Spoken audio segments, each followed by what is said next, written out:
নমস্কার বন্ধুরা, তোমরা সবাই কেমন আছো? সোমাস লাইফস্টাইলে তোমাদের অনেক অনেক ভালোবাসা। আজকে সোমবার আর এখন দুপুর 12:30 মতন বাজে। নাচের ক্লাস থেকে আমরা কিন্তু এবারে রওনা দিয়ে দিয়েছি কম্পিউটার ক্লাসের উদ্দেশ্যে।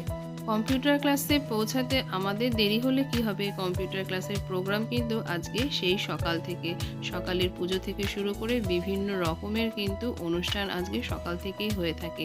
আসলে গত বছর তো আমাদের পুজো হয়নি, তাই গত বছর সকাল সকাল কম্পিউটার ক্লাসে গেছিলাম, তাই জানতে পেরেছিলাম।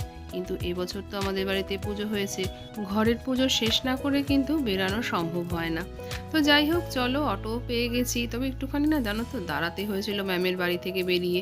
তারপরে একটা অটো পেলাম, আর অটো ধরে কিন্তু আমি আর আমার শ্রীমতী চললাম কম্পিউটার ক্লাসের উদ্দেশ্যে। এই সরস্বতী পুজো উপলক্ষে জানো তো, কম্পিউটার সেন্টারে নানান রকমের খেলাধুলার অনুষ্ঠান আয়োজন করে থাকে। গতকাল মানে রবিবার দিনকে ক্রিকেট খেলাটা হয়েছিল, আজকে মনে হয় বাকি খেলাগুলো হবে। তো চলো গিয়ে দেখি কি খেলা হচ্ছে। আর চলো, পৌঁছেও গেছি, কিন্তু কম্পিউটার ক্লাসে আমরা পৌঁছে গেছি। আর ঢুকতেই দেখছি সামনে অনেকখানি ভিড় ছিল। তারপরে জানতে পারলাম যে খেলা হচ্ছে, কিন্তু কি খেলা হচ্ছে বুঝতে পারিনি। অনেকক্ষণ বাচ্চা লম্বা লাইন দিয়ে দাঁড়িয়েছিল। যাই হোক, যখন পৌঁছালাম সেই লাইন ঠেলে সামনে, তখন দেখলাম যে হিটিং দ্য উইকেট হচ্ছে। বাচ্চারা এক এক করে লাইনে দাঁড়াচ্ছে আর বলটা ছুটছে, কে উইকেটটা ফেলতে পারবে সেটাই হচ্ছে খেলা। আমরা অনেকেই জানি এই খেলাটাকে। আর বাচ্চাদের আগে কিন্তু হয়ে গেছিল বাবাদের, আর তারপরে হয়েছিল মায়েদের। আর যেহেতু আমি দেরিতে পৌঁছেছি, আমি কিন্তু এই খেলায় আর অংশগ্রহণ করতে পারিনি। শ্রীমতীকে বললাম তুই লাইনে দাঁড়া, ও কিছুতেই দাঁড়ালো না। আমার কিন্তু ভারী ইচ্ছা হচ্ছিল যে শ্রীমতী দাঁড়াক, যেহেতু আমি খেলতে পারিনি। আর আমি যদি আগে পৌঁছাতাম, আমি অবশ্যই লাইনে দাঁড়াতাম। বেশ ভালো লাগে বলো, সেই স্কুল লাইফে খেলেছিলাম, আর এখনও যদি এরকম একটু খেলতে পারতাম কি না মজাই হতো। তবে যেহেতু বেশ রোদটা উঠেছে না, চারিদিক বেশ যেন চনমনে হয়ে উঠেছে।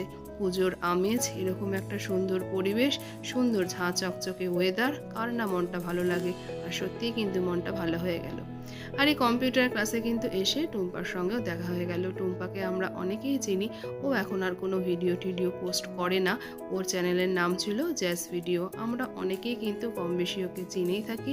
আর ওর সঙ্গে কিন্তু আমার দেখা এই কম্পিউটার ক্লাসেই হয়ে থাকে, এর বাইরে আর হয় না। যেহেতু ওর ছেলে এই কম্পিউটার সেন্টারেই কম্পিউটার শেখে, তাই ওর সঙ্গে আমার কম বেশি কিন্তু এই সেন্টারে আসলেই দেখা হয়ে থাকে। তবে এই খেলাধুলার পর্ব কিন্তু মিটে গেলে কিন্তু মধ্যাহ্ন ভোজনের পর্ব শুরু হয়ে যাবে, আর আমরা কিন্তু খাওয়া দাওয়া সেরে চলে যাব বাড়িতে।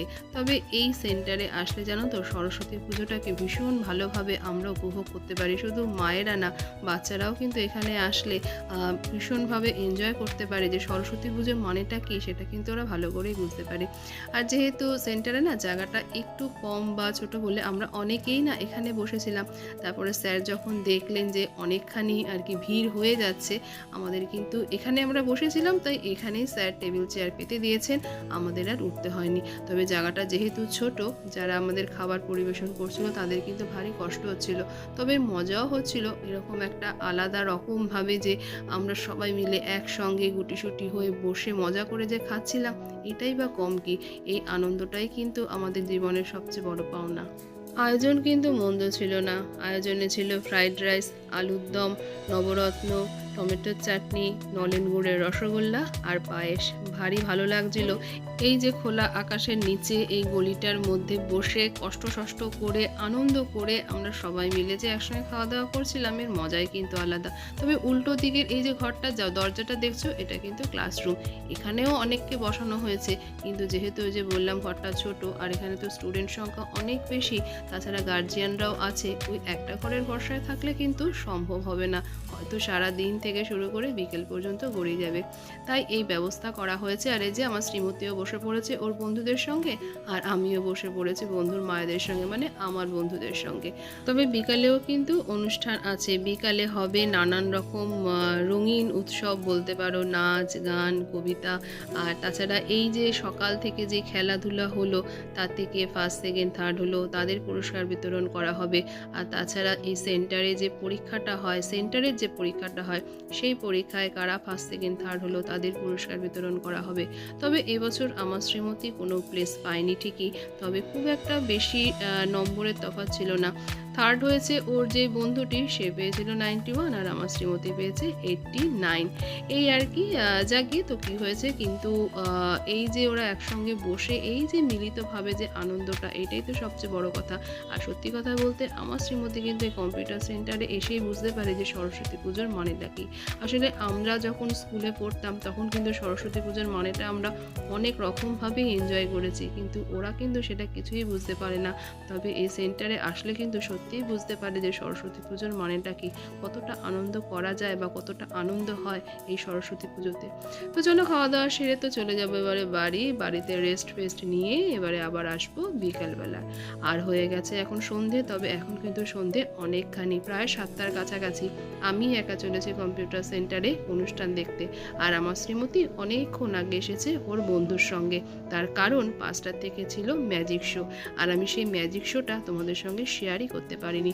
তার কারণ ওই যে বললাম 5টার থেকে ছিল ম্যাজিক শো, আর আমি তো যাচ্ছি এখন বাজে 7টা, আর আমার শ্রীমতীর কাছে তো কোনো ফোন ছিল না যে ও সেই ভিডিও ক্লিপিংগুলো করবে, তাই তোমাদের সঙ্গে সেটা আমি শেয়ারই করতে পারি। আর আমার পৌঁছাতে যেহেতু দেরিয়ে হয়ে গেছে, প্রোগ্রাম তো মোটামুটি শুরুই হয়ে গেছে, আর ঢুকেই তো দেখি এই গলিটার মধ্যে কিন্তু অনেকে বসে আছে চেয়ারে। তবে আমার শ্রীমতী যে বন্ধুর সাথে এসেছিল তার মা কিন্তু আমার জন্য একটা জায়গা রেখেছিল, আর আমি ঢুকেই দেখি আমার শ্রীমতীর সেই বন্ধুটি নেই, ওদের খিদে পেয়েছিল তাই ওরা গেছিল খাবার কিনতে। আর এখানে যে বিভিন্ন রকম অনুষ্ঠানগুলো হয় না, এখানকার ছাত্রছাত্রীরাই কিন্তু সেই পারফর্মগুলো করে, আর এখানকার টিচাররাও করে। তবে আমার শ্রীমতী গত বছর ড্রয়িং কম্পিটিশানে নাম দিয়েছিল, আর ওকে বলেছিলাম যে তুই বিকালে যদি নাচে, স্যারেরাও বলেছিল ও যদি নাচ বা গান কিছু করে ও করতে পারবে, করে জানো তো, কিন্তু আমার শ্রীমতী রাজি হয়নি। আর আমার শ্রীমতী এবছরও রাজি হয়নি যে ও নাচ করুক, ও যেহেতু নাচ শেখে, নাচ পারে। আমার শ্রীমতীর এই লজ্জাটাই কিন্তু আমি কাটাতে পারলাম না। এই যে এর ছেলের সাথে এসেছিল, ওর নাম হলো হৈমন্তী আর ওর ছেলের নাম হলো রীতিশ। ওই যে পাঞ্জাবি পরে দাঁড়িয়ে আছে ওই রীতিশ, ও আর ও মানে রীতিশের সাথেই আমার শ্রীমতী বিকেলবেলায় চলে এসেছিল, ম্যাজিক শোটা দেখেছিল। আর আমরা কিন্তু বেশ কিছুক্ষণ এখানে সময় কাটিয়ে তারপরে চলে যাব, কিন্তু রীতিশরা কিন্তু অনেক দেরি না, খানিকক্ষণ বাদে গেছিলো। তার কারণ হলো ওই যে রবিবার দিনকে যে ক্রিকেটটা হয়েছিল, ক্রিকেট ম্যাচটা, রীতিশ যে টিমে ছিল সেই টিমের ও ক্যাপ্টেন ছিল, আর ওর টিমটা জিতেছিল, তাই ওর প্রাইজ নেওয়ার ব্যাপার আছে, ওরা তাই থেকে গেছিলো। আমরা ওখান থেকে 9:30টার মধ্যে চলে এসেছিলাম। আর এখন যে স্টেজে যে মেয়েটি কবিতা বলছে, আমি তো অরিজিনাল সাউন্ডটা দিতে পারলাম না, এও কিন্তু আমার শ্রীমতীর বন্ধু বলতে পারো, মানে আমার শ্রীমতীর যে বন্ধু আছে দেবস্তুতি, ওর বোন হলো উদ্ধৃতি।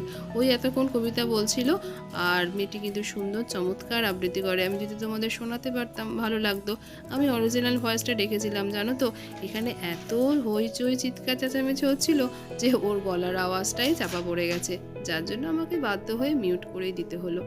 আর আজকে বিকেলবেলা, বিকেল না রাতের দিক করেই কিন্তু দাদা বৌদির আসার কথা আছে, আর ওরা একটু রাতেই আসবে বলেছে। আর যেহেতু শুনেছে আমি আর আমার শ্রীমতী থাকবো না, এই প্রোগ্রামে আসবো, ওরা তাই বললো একটু রাতের দিক করে আসবে। আর মামা আর মিমি আসা মানে তো আমার শ্রীমতীর মনে একটু অন্যরকমই আনন্দ। তো যাই হোক, কিছুক্ষণ আমরা এই অনুষ্ঠানটা দেখি, আবার তো সেই আসবে সামনের বছর এই মজাটা, এই আনন্দ অনুষ্ঠানটা। তবে এই স্টেজে যদি আমার শ্রীমতীকে একটু নাচ করতে দেখতে পেতাম, আমার মনে একটু হলেও কিন্তু ভালো লাগতো। আর এই যে এটা হলো গিয়ে টুম্পার ছেলে ড্রয়িং কম্পিটিশনে 2nd বা 3rd কিছু একটা হয়েছিল, সেই প্রাইজটা ও নিল। আর তো চলো, আমিও আর কিছুক্ষণ এখানে প্রোগ্রামটা দেখে তারপরে আমিও বাড়ি চলে যাই। তবে আজকে কিন্তু আমাদের ডিনারে আছে চিলি চিকেন আর ফ্রাইড রাইস, অবশ্যই কিনে আনা খাবার।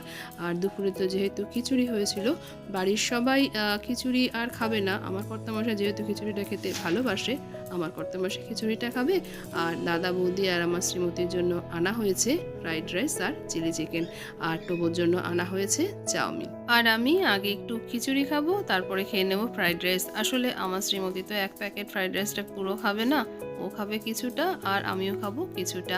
তবে যেই দোকান থেকে আনা হয় না, ওদের কোয়ান্টিটি এতটাই থাকে যে একজন বড় মানুষ পেট ভরে খেয়ে নেয়।